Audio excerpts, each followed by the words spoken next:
আর তখন আল্লাহর কাছ থেকে ওহী নাজিল হয়। তুমি দুধ পান করাও, যখন আশঙ্কা করবে তাকে ঝাঁপিতে রেখে নদীতে ভাসিয়ে দিবে।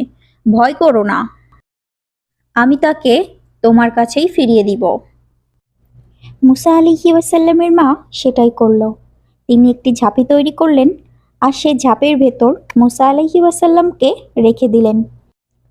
তারপর তিনি ওই ঝাঁপির মুখটা বন্ধ করে দিলেন।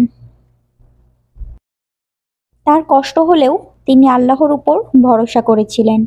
তার বিশ্বাস ছিল আল্লাহর উপর। তিনি ঝাঁপিতে মুসা আলাইহি ওয়াসাল্লামকে নিয়ে নদীতে ভাসিয়ে দেওয়ার উদ্দেশ্যে রওনা দিলেন।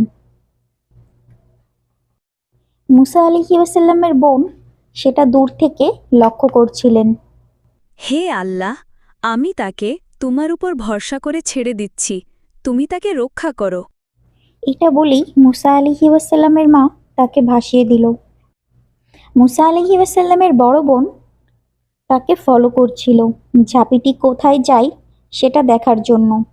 সেও ঝাঁপির পেছু পেছু যাচ্ছিল নদীর পাশ ধরে।